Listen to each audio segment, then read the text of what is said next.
আসসালামু আলাইকুম। আজকে আমি কাঁচা পাকা আম দিয়ে একটি আচারের রেসিপি করব। প্রথমে আমি কাঁচা পাকা আম ছোট ছোট করে কেটে নিয়েছি। তো এখানে আমি 5 ফোড়ন, শুকনা মরিচ ব্লেন্ড করে নিয়েছি হালকা তেলে। চিনি নিয়েছি। এখানে আমি টক মিষ্টি আচার করব, তাই কিছুটা তেঁতুল গরম পানি দিয়ে ভিজিয়ে রেখেছি।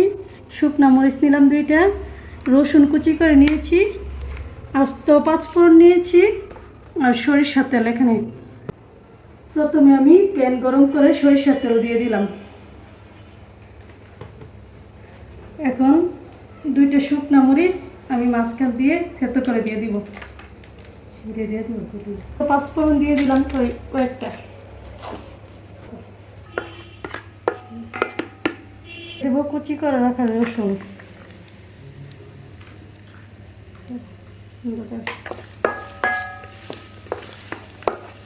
নেড়ে দিচ্ছি। রসুনটা যখন ব্রাউন কালার চলে আসবে তখন আমি আমটা দিয়ে দিব।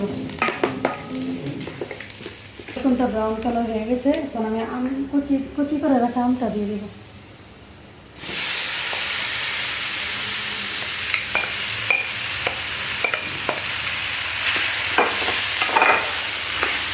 আমটাকে রসুনের সাথে ভালোভাবে মিক্স করে নেব।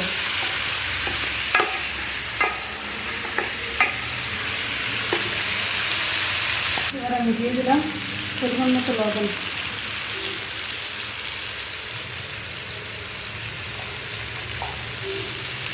এক চামচ মরিচের গুঁড়া, ধনিয়ার গুঁড়া হাফ চামচ, জিরে গুঁড়া হাফ চামচ, চিনি হাফ কাপ।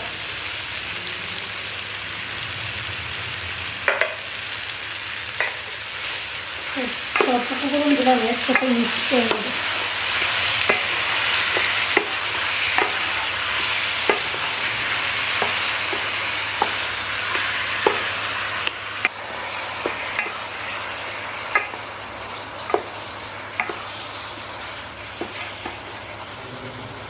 ঢাকা দিয়ে দিব নরম হওয়ার জন্য।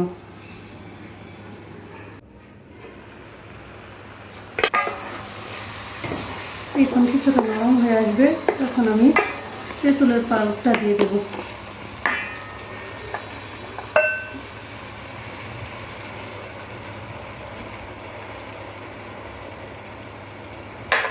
আর দিয়ে দিব 5 ফোড়ন গুঁড়ো।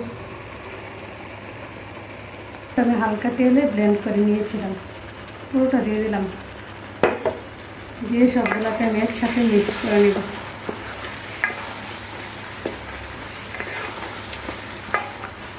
এত সুন্দর একটা গ্রান এসেছে, কি বলবো। এবার একটু ঢেকে দেব।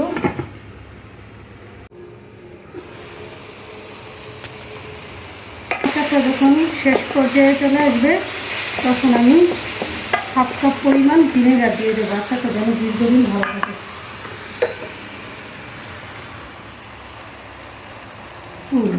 ভিনেগারটা দিয়ে দিলাম। এখন সবগুলো উপকরণ একসাথে মিক্স করে আর কিছুক্ষণ রান্না করব। তারপর আমার আচারটা একদম পারফেক্টভাবে সিদ্ধ হয়ে যাবে।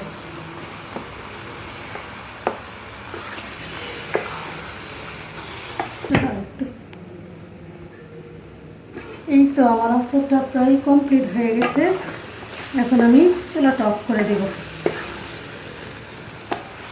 ঠান্ডা হলে আমি একটা কাঁচের জারে সার্ভ করে নেব। এই তো আমার তৈরি হয়ে গেল টক ঝাল মিষ্টি আমের আচার। এটা খেতে এতটাই ইয়াম্মি ছিল, কি বলবো। আপনারা চাইলে এভাবে ট্রাই করতে পারবেন, আশা করি নিরাশ হবেন না।